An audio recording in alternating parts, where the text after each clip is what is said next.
Kepala belakangnya itu kena drone autopilot. Iya, jadi belum tahu drone-nya itu kayak bom bunuh diri nih. Kayak meledak gitu dia. Jadi ketika bersentuhan sama kapal langsung meledak gitu. Lagi rame tuh akhir-akhir ini. Dan tipsnya ini kan coba bicepnya udah jadi nih, coba boleh kurang. Sama saya jauh banget bedanya kalau di kamera.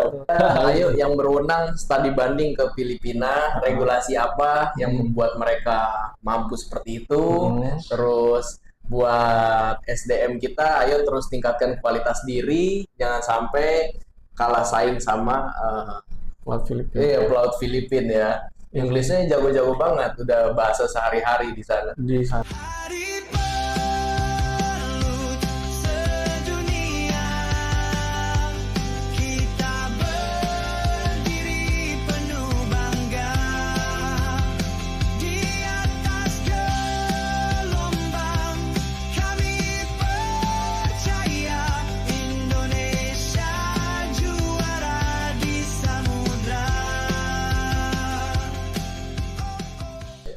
Salam Korps, Assalamualaikum warahmatullahi wabarakatuh. Selamat datang di podcast CIP, tempat kita ngobrol santai tapi bermakna seputar isu-isu aktual, inspiratif, dan tentu saja penuh wawasan. Kembali bersama saya Randy, host episode kali ini. Senang sekali bisa bertemu dengan rekan-rekan sekalian. Kali ini saya tetap akan membawakan podcast ini untuk para subscriber. Dan di episode kali ini kita sudah kedatangan tamu spesial yang akan berbagi cerita, pengalaman, dan pandangannya sesuai berita yang sudah kita rangkum nih. Jadi pastikan tetap bersama sampai akhir karena banyak informasi menarik yang bisa bermanfaat. Oke, langsung saja tuh udah hadir bersama kita Mas Farhan Lutfi ya. Halo Mas Farhan, apa kabar? Angkatan 56 ya. Angkatan 56. Oke. Siap. Mas Farhan ini kan kalau nggak salah aktif di sekarang, kalau nggak salah lihat di Instagram lagi aktif di bodybuilder ya. Itu siap. Boleh kita untuk pembukaan boleh diceritakan? Siap. Tertarik dengan bodybuilder. Siap. Jadi sebenarnya bodybuilding itu hobi nih, hobi aja ya. Hobi aja. Jadi ini mengingatkan saya sama di kampus sebenarnya bodybuilding. Ada di kampus ya? Ada. Jadi kaitannya apa? Kaitannya sama on time, disiplin, jangan lewat. Itu sih jadi yang bikin saya kangen. Kayaknya agak relate nih. Coba deh saya seriusin nih di bidang bodybuilding. Ya nggak serius-serius sama sih, cuman hobi sampai naik panggung kemarin gitu. Terus apa ya, udah dapat prestasi, mungkin juara nggak kemarin waktu kontes? Juara harapan pertama, alhamdulillah. Oke. Juara, tapi mudah-mudahan bisa konsisten. Siap. Jadi nilai-nilai di dalam bodybuilding itu udah konsisten sama kayak di kampus ya. Betul, disiplin gitu. Oke, luar biasa. Oke, mungkin itu tadi mungkin sedikit pengantar ya untuk narasumber kita. Selanjutnya seperti biasa kita mau perkenalan dulu, mungkin tadi cuma baru nama dan angkatan. Boleh saya persilakan perkenalan ke para subscriber. Siap, nama gue Farhan Lutfi, angkatan 56. Usia perlu nggak nih? Usia kepala 3 udah. Kepala 3. Terus sebenarnya sekarang aktivitas udah nggak melaut lagi. Cuman ada usaha di bidang material interior.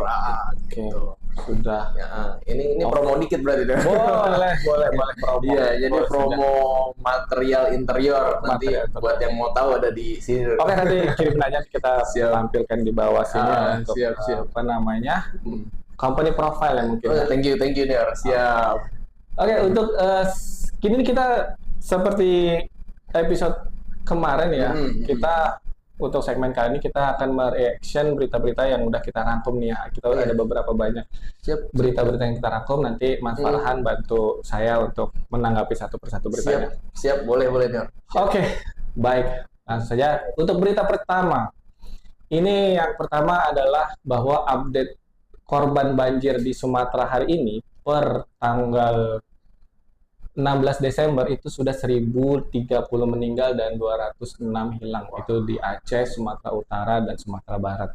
Wah, gimana nih Mas Farhan kalau terkait update berita ini? Cukup menyedihkan lah ya. Iya, jadi saya turut berbelasungkawa lah. Mungkin banyak juga alumni atau senior atau junior yang domisilinya di Sumatera kan banyak banget ya senior. Banyak pasti. Ya, mungkin dari CIP udah juga mulai ada pergerakan ini kan di data itu sumbangan saya lihat. Tapi kita turut berbelasungkawa ya buat senior, junior, teman-teman.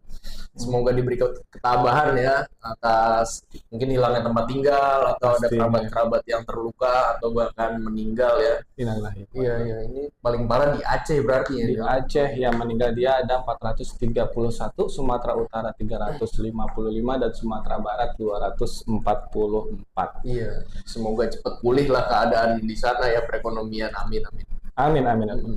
Oke, untuk berita selanjutnya, nah ini masih ada kaitannya dengan banjir ya, namun sedikit politis nih ada. Mungkin hati-hati dengan hati-hati rempet di Bennett kali ya. Jadi bahwa ada di sini ditemukan postingan, jadi netizen ini post sebuah postingan dari Menteri Kehutanan Pak Raja Antoni tahun 2020, yaitu apabila suatu urusan diserahkan kepada seorang bukan ahlinya maka tunggulah kehancuran. Hadis Nabi Muhammad SAW. Jadi bagaimana nih tanggapannya nih Mas Farhan nih? Iya.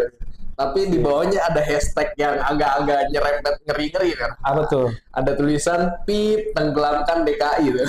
Oh iya. Itu agak-agak iya. Tapi saya setuju lah sama Twitternya sama cuitan ini ya. Apalagi hadis Nabi Muhammad ya, benar banget. Sekarang Indonesia udah merasain dampaknya ya. Yang bukan ahli di bidangnya itu malah bukan disuruh masuk lagi, disuruh mimpin malah. Mimpin yang seharusnya punya kompetensi ini disebutnya kompetensi ya. Kompetensinya perlu dipertanyakan itu. Ada apa gerangan? Kok bisa-bisanya dia disuruh mimpin, bukan hanya anggota, mimpin itu kan bahaya banget. Memang jadinya begini deh. Iya, jadi kalau mungkin dari saya sedikit ya, jadi mungkin ini pengingat kali ya Mas Farhan ya, bahwa pentingnya konsistensi bagi seorang pejabat publik nih. Jadi jejak digital itu akan selamanya dia terekam di internet dan bisa dipelintir-pelintir atau mungkin di repost lagi, dan sekarang kini menjadi dinamika opini publik nih terhadap kementerian yang lagi dipimpin Pak Raja Antoni, yaitu Kementerian Kehutanan. Harusnya memang orang yang lulusan kehutanan atau mungkin kompetensinya di bidang lingkungan, itu yang ada di situ. Jadi cuitannya menjadi bumerang. Iya, jadi bumerang buat Raja Antoni. Oke.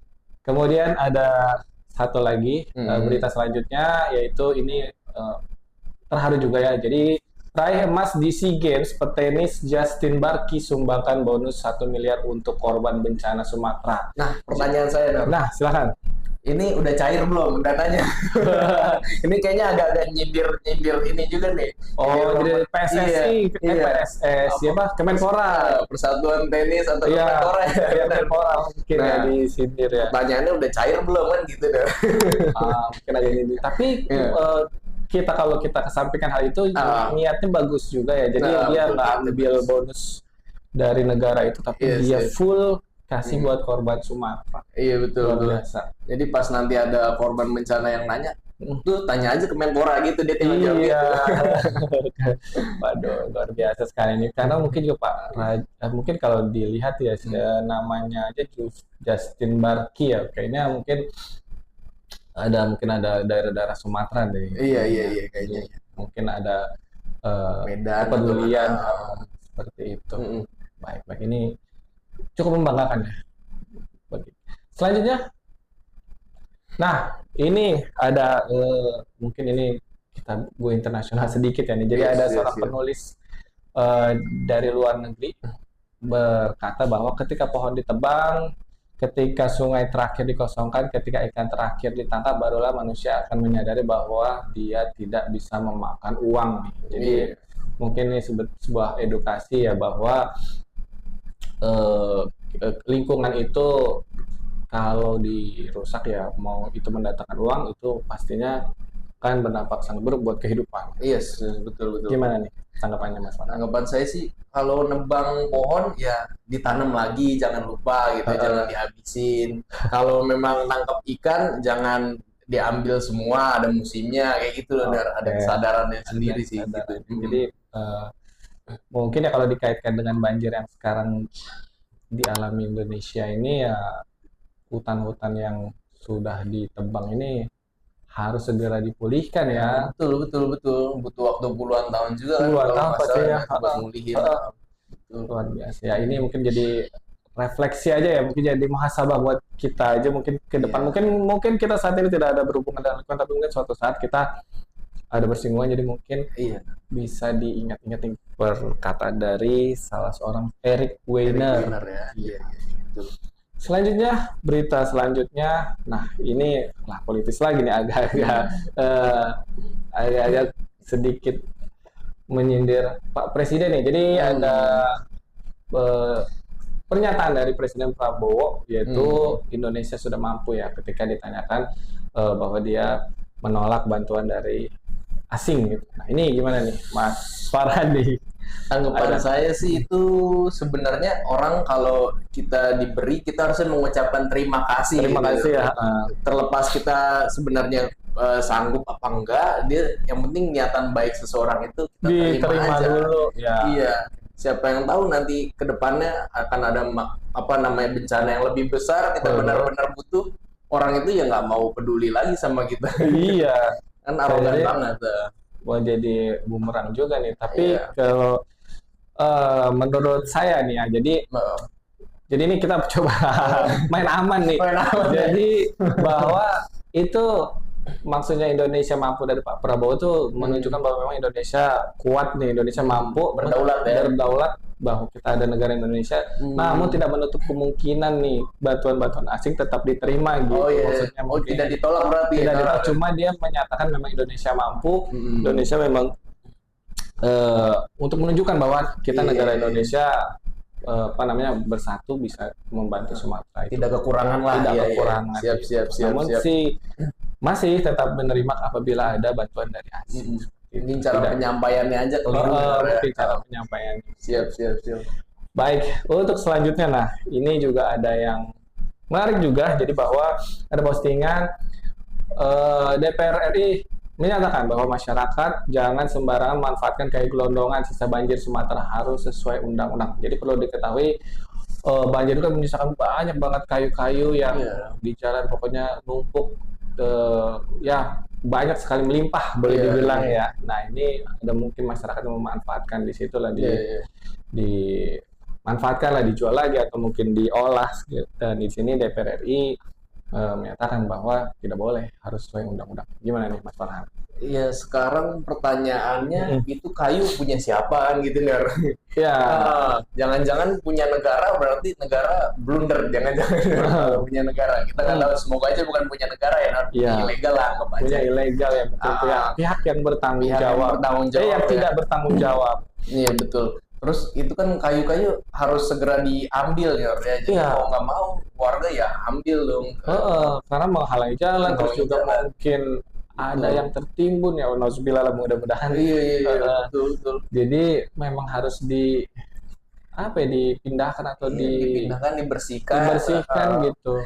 Nah mungkin ya memang ya karena daripada sayang mungkin dimanfaatkan oleh warga-warga yang ada di sekitarnya. Menurut saya jangan ada pelarangan apa-apa dulu, tapi memberikan bantuan maksimal aja dulu, larang-larang belakangan gitu. Iya, fokus untuk mengembalikan ini mungkin korban-korban yang terdampak bencana. Betul. Oke, baik, berita salah ya, ini kita sedikit coba tanya kalau terkait bodybuilder nih ya Mas Farhan ya. Kira-kira ada tips-tipsnya? Ini kan coba bicepnya udah jadi nih, coba boleh kurang. Sama saya jauh banget bedanya kalau di kamera. Banyak yang lebih gila deh. Banyak yang. Nah, ini ada nggak sih tips-tipsnya, kita makanannya mesti dijaga atau mungkin nge-gym sehari seminggu 3 kali, ada nggak coba tips-tipsnya? Tipsnya sih memang satu kuncinya pola nutrisi ya. Pola nutrisi, makanan dijaga, terus juga makannya biasanya 5-6 kali sehari. Astaga, 5 kali 6 kali. Iya, jadi per 3 jam atau maksimal 4 jam. Makan. Iya. Jadi di dunia bodybuilding ada namanya fase anabolik. Jadi pembentukan otot itu harus dipenuhi tiap 3 jam kayak gitu biar maksimal hasil latihannya gitu. Oh, berarti itu ya Habis rahasia-rahasianya. itu latihannya juga harus Latihannya intens. berapa? Seminggu 3 kali. 6 kali. Oh, 1 kali rest. Dari rest Satu day-nya kali 1 rest. harinya. 1 kali rest. Itu biasanya hari apa kalau restnya? Hari Minggu nih. Hari Minggu ya? Hari Minggu. Oh. Kalau per harinya latihannya berapa lama? 1 jam? Hari ya 1 jam sampai 1,5 jam lah ya, standar. Berarti makanan dan latihan Makanan ya? dan latihan. Kan kayaknya lumayan nih, badannya luar biasa sekali nih. Biasa aja. Tapi apa namanya, berapa lama ya bisa gini? Dari kayak kalau nggak salah waktu tempo hari kita podcast belum seperti ini deh Seperti ini badannya. kan. Saya berat dari 83, sekarang 72 nih. 72 itu 4 bulan ya? 4 bulan. Oh, lumayan cepet ya. Lumayan cepet Iya, ya. kalau hasilnya. pola nutrisinya. Asal konsisten itu ya, Iya, disiplin benar. itu ya. Disiplin dan konsistennya itu harus tetap dijaga. Tetap dijaga ya. Jadi cepet, mungkin karena ada target naik panggungnya itu sih, Nor. Oke, makanya dikejar, di-push semua. Di-push banget. Saya Waduh. juga pakai coach yang nge-push banget sih gitu. Push Nor. banget. PT ya? PT. Personal trainer ya. Jadi saya sadarin memang pentingnya sebuah mentor dalam bidang apapun sih, Nor. Pentingnya sebuah mentor. Sebuah mentor itu atau PT atau coach itu kita perlu banget sih ya. Karena mungkin kita nggak tahu ya kita seperti apa, justru orang yang di luar kita, orang lain yang melihat kita itu seperti apa. Betul. Oke. Kita lanjut lagi, kita reaction berita lagi. Jadi ini ada seputar maritim nih, bahwa Filipino Seafarer generate 1.06 trillion economic impact-nya. Jadi bahwa ternyata faktanya bahwa Laut Filipina itu menghasilkan dampak ekonomi buat negaranya sampai 1,06 triliun peso-nya mata uang Filipina, didukung oleh penelitian resmi. Nah, jadi dilakukan oleh penelitian Universitas of Asia, terus juga CRC, dan tentunya artinya berita ini fakta nih, bahwa benar bahwa memang industri pelaut Filipina memang salah satu pilar ekonomi negaranya.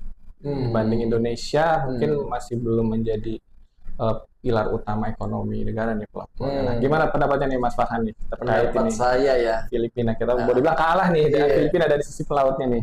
pendapat saya, ayo yang berwenang studi banding ke Filipina, regulasi apa yang membuat mereka mampu seperti itu. Terus buat SDM kita, ayo terus tingkatkan kualitas diri, jangan sampai kalah saing sama Pelaut Filipina. pelaut Filipina ya. Inggrisnya jago-jago banget, udah bahasa sehari-hari di sana. Di sana ya, Iya, Filipina. betul, ya. Mungkin kalau di Indonesia masih belum jadi bahasa sehari-hari. Yes.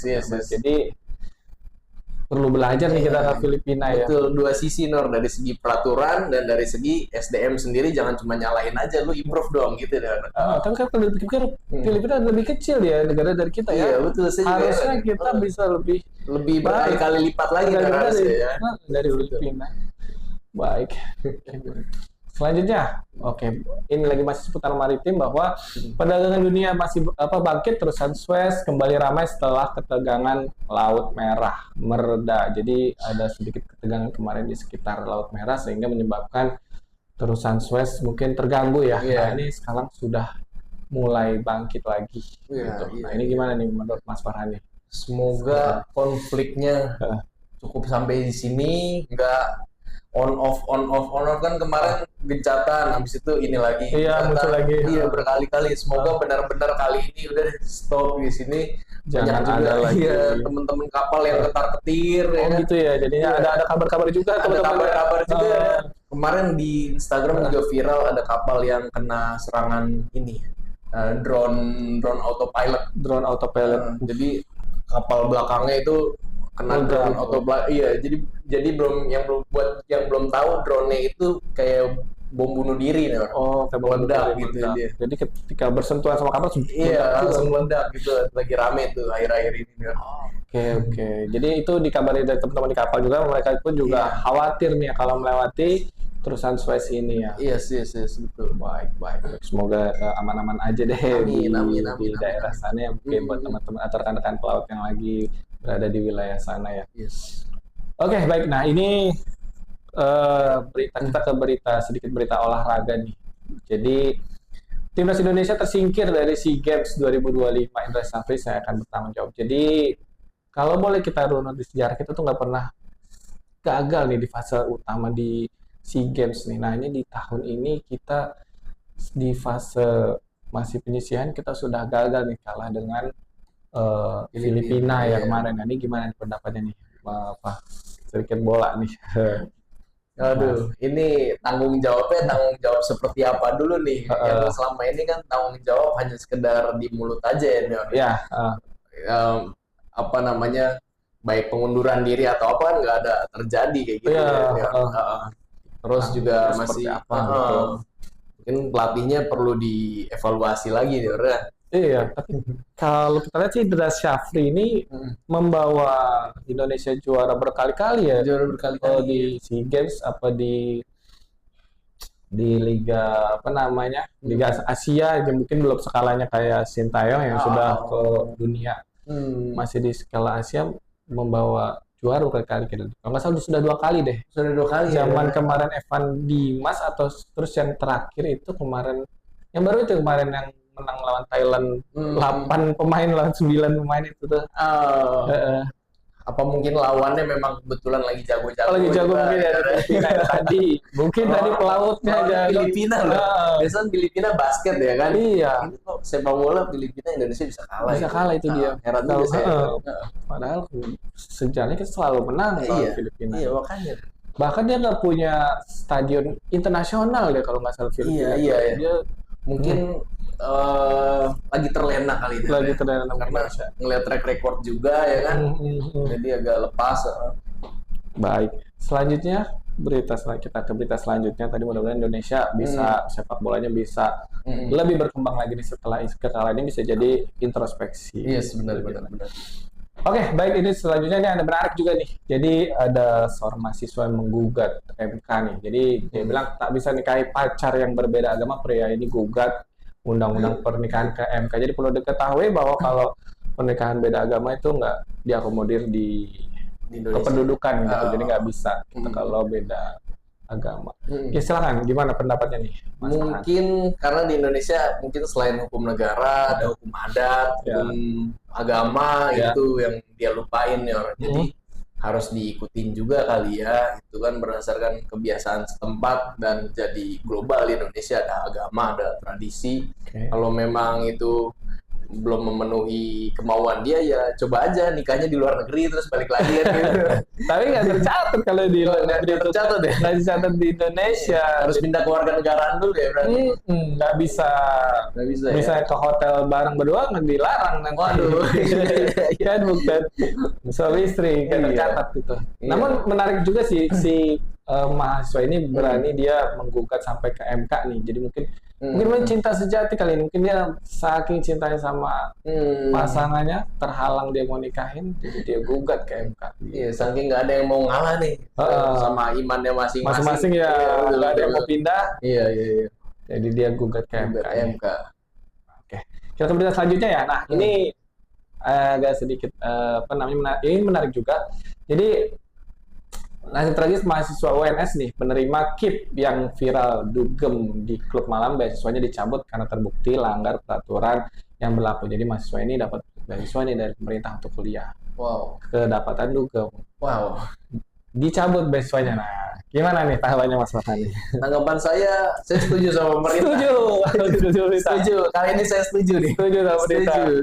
Setuju. Ya biar ada sanksi sosial buat yang lain ya. Iya. Jadi itu belajar jangan jangan main-main kan. Iya. Kan mahasiswa tugasnya belajar udah dibiayain. Sudah dibiayain sama negara. Betul. Kok ini malah foya-foya kali ya. Mungkin kalau ini yang positif nggak apa-apa, jalan-jalan kemana, ke gunung atau apa. Staycation kan udah negatif banget konotasinya tuh. Ini di salah satu kampus negeri pula ini. Betul. Memprihatinkannya. Berarti setuju kita dengan perintah. Setuju. Memang sudah benar. Oke, kemudian ini tadi kita masih bicara tentang bodybuilding atau seputar gym atau fitness nih ya. Siap. Kalau dari pola latihannya nih, Mas Farhan kalau nggak salah sih kalau di gym kan ada terkenal dengan push day, pull day atau mungkin leg day. Nah ini diikutin nggak itu atau mungkin punya pola sendiri deh? Kalau saya sama coach ada pola sendiri sih. Oh, beda bukan seperti mungkin gymmers yang lain dia punya push day, leg day, pull day gitu. Karena kalau di bodybuilding itu komposisi ototnya harus lengkap ya. Jadi kita ngejar kelengkapan otot sampai yang detail kecil-kecilnya itu. Jadi spesifik benar-benar mungkin namanya bro split kalau pernah dengar. Bro split.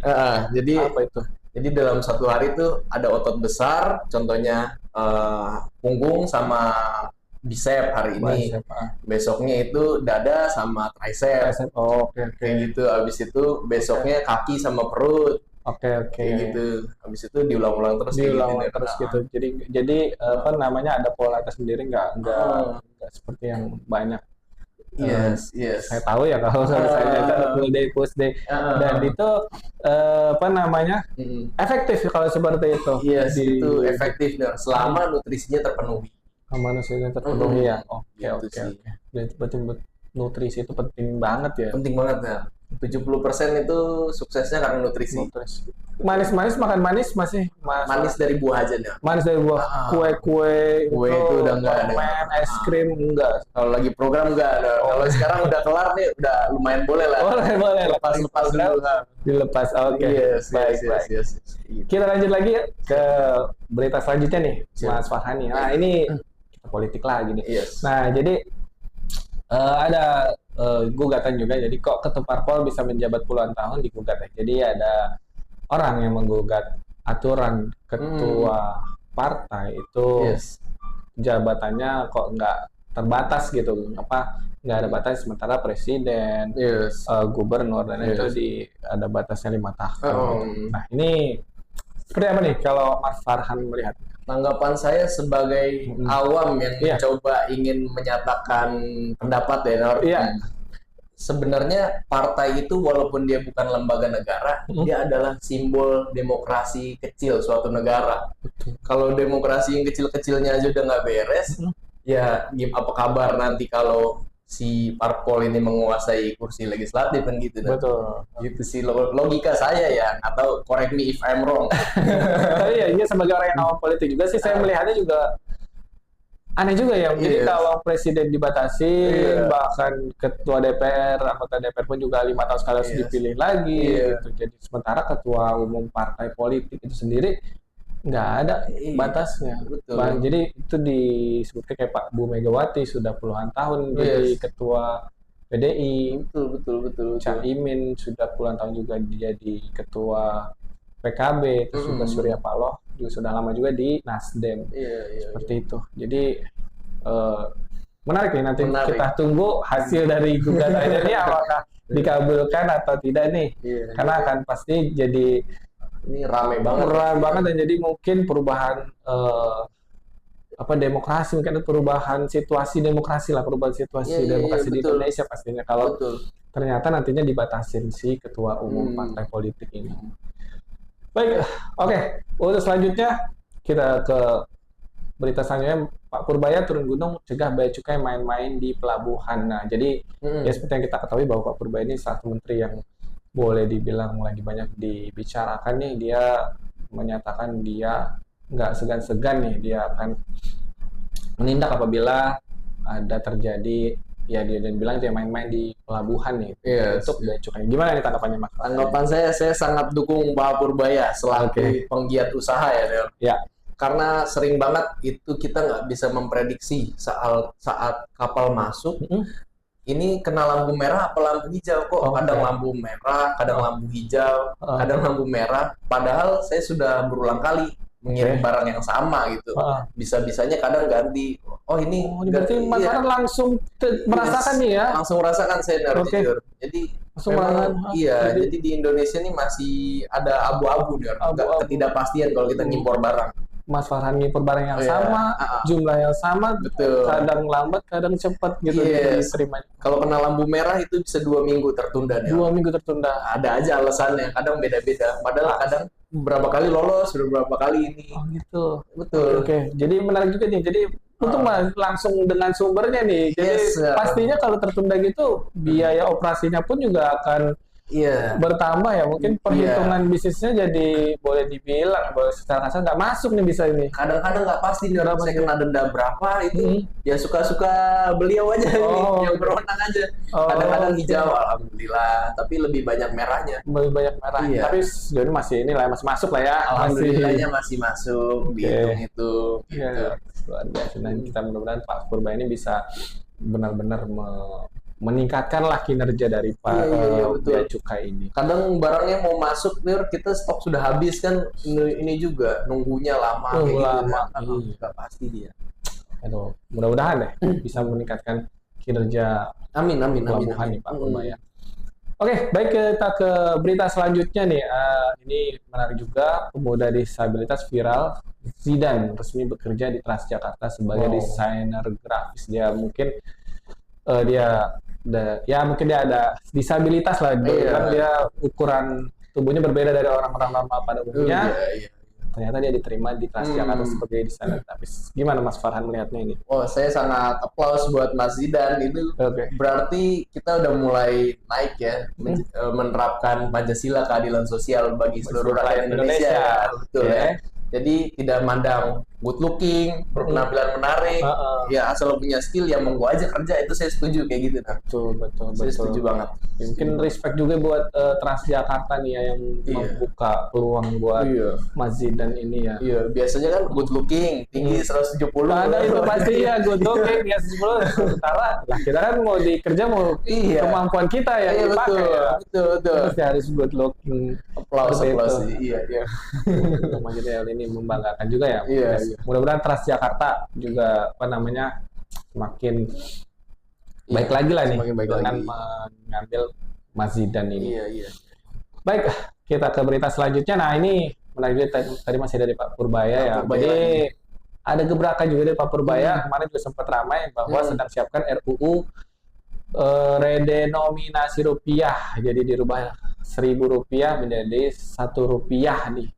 Ini menarik nih. Jadi bakalan 100.000 akan jadi Rp100 aja. Ini gimana nih Mas Farhan melihatnya nih? Mungkin bukan orang ekonomi tapi mungkin setidaknya bisa melihat ini. Pandangan saya sebagai awam ini kayaknya nggak penting-penting banget nih nggak penting-penting banget. Banyak yang lebih penting yang perlu diurusin ya kan. Ini kan kayak ngurusin redenominasi ini kan kayak bayangin udah berapa banyak uang yang udah bertebaran. Nyetak uang lagi kayaknya keluar anggaran lagi nggak sih? Pasti keluar anggaran lagi. Terus lebih baik fokusnya memperbaiki ekonomi kayak gitu. Masih banyak yang lebih penting sih untuk difokuskan ya, Nur. Menarik juga nih. Saya pikir tadi mungkin ada tanggapan yang menarik, tertarik dengan kalau kita beli mobil ya mungkin ya cuma harga 500.000 jadinya atau 200.000 jadi unik gitu. Tapi mungkin Pak Purbaya perlu sosialisasi lagi pentingnya apa sih redenominasi, pentingnya apa, harusnya diinin dong dibuka kenapa penting kayak gitu kan. Dan juga dia harusnya juga menyampaikan juga bahwa kalau ini dilakukan pastinya akan cetak uang, betul tadi kata Mas Farhan, cetak uang berapa banyak yang udah bertebaran gimana nih gitu kan.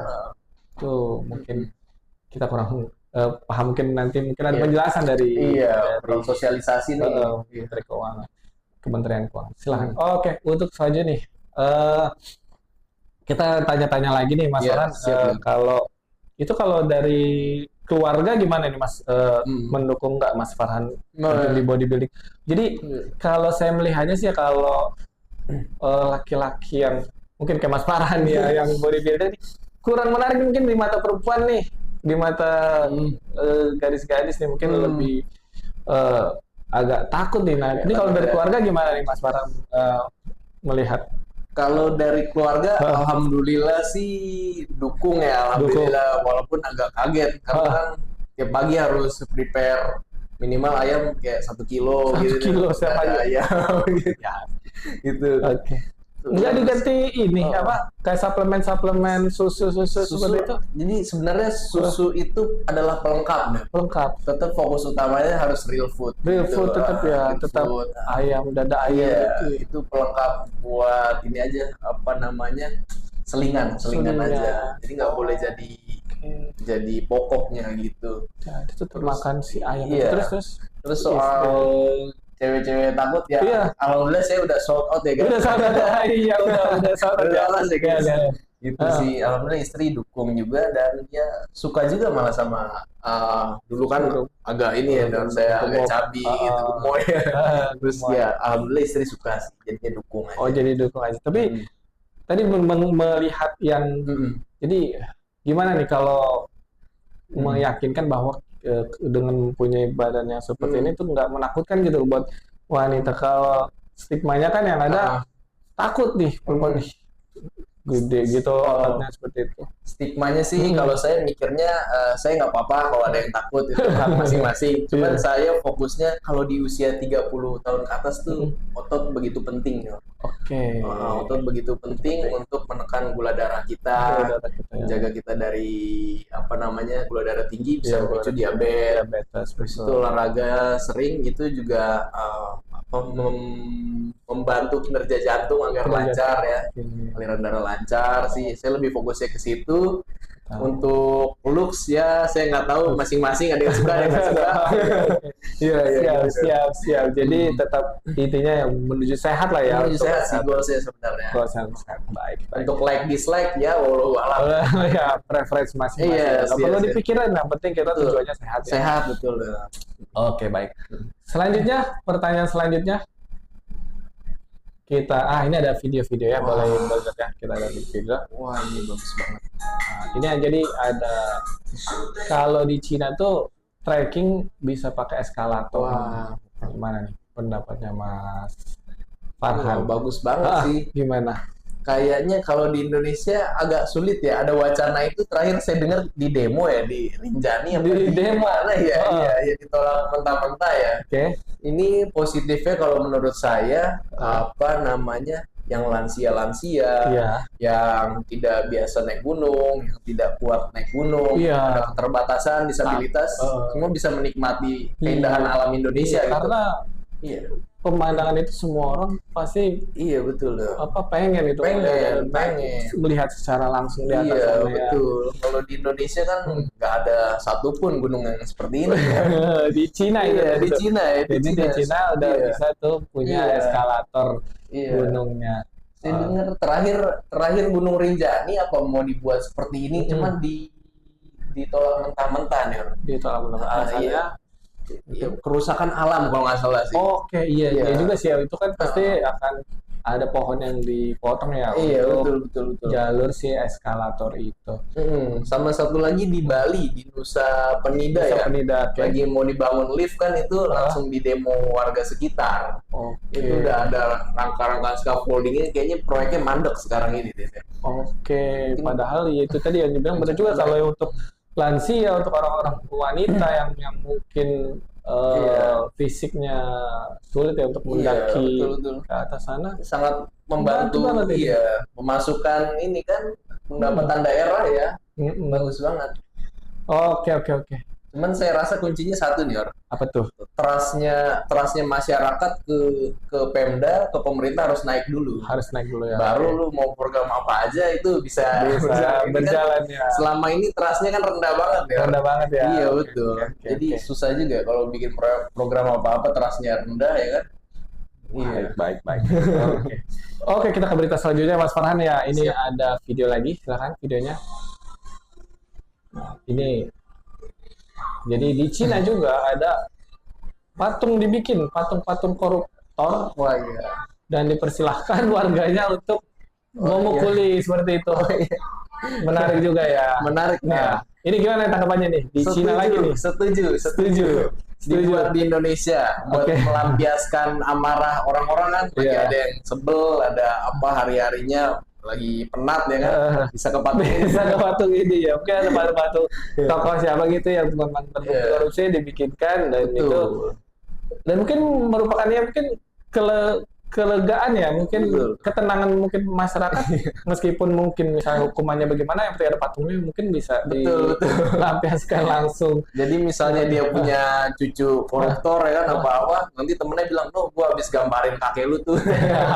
Bisa juga seperti itu. Jadi unik juga ya di negara Cina ini ya, inovatif juga dan juga menenangkan masyarakat juga ya. Iya. Tuh sampai orang berebut juga dia mau Iya, mukul.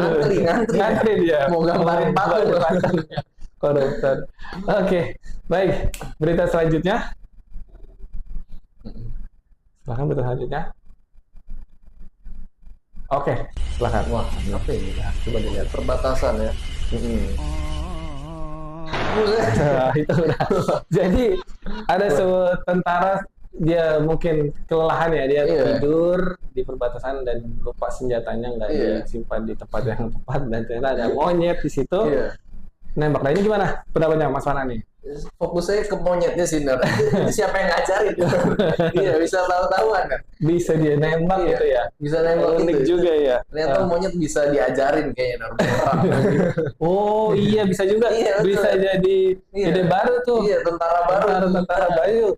Untuk monyet bisa diajarin ya. Mungkin kan musuh juga nggak waspada kan, wah ada monyet biarin aja betul. Monyet gimana kan nggak taunya dia bisa nembak dia seperti itu. Menarik juga. Selanjutnya oke, berita selanjutnya oke, ini ada perlombaan weightlifting. Ya, kita lihat. Kuat banget. Seperti itu. Gimana nih?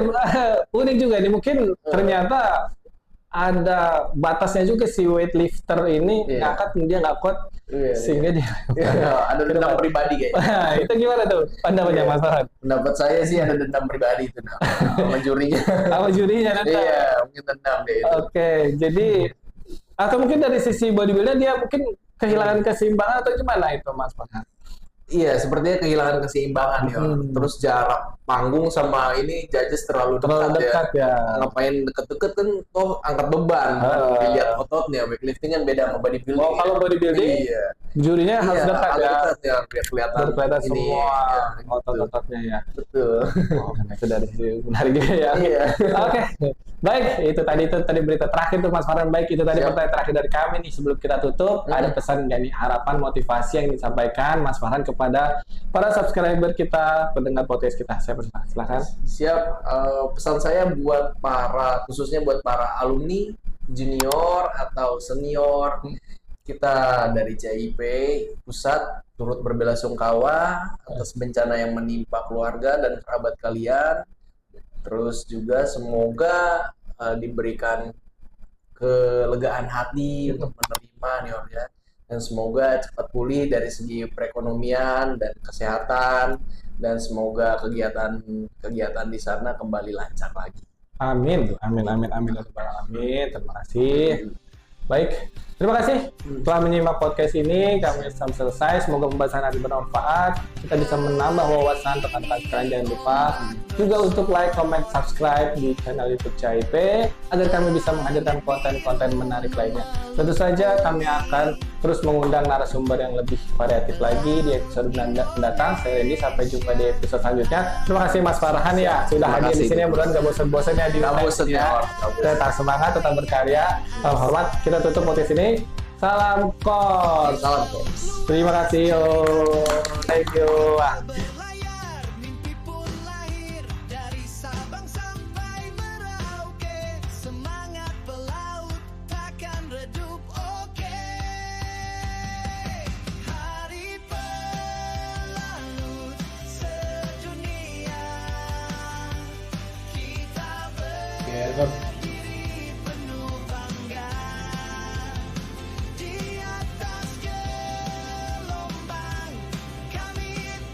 Realisasi anak Bekasi, Papoliga, Farhan, Lutfi.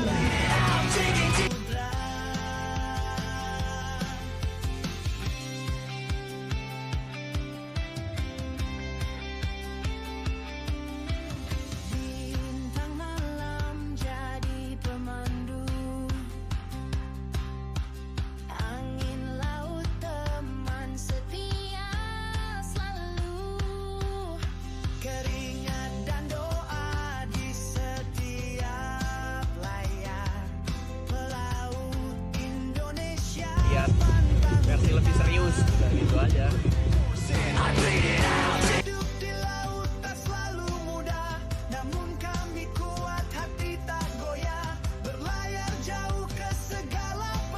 Diberikan kepada nomor peserta 43.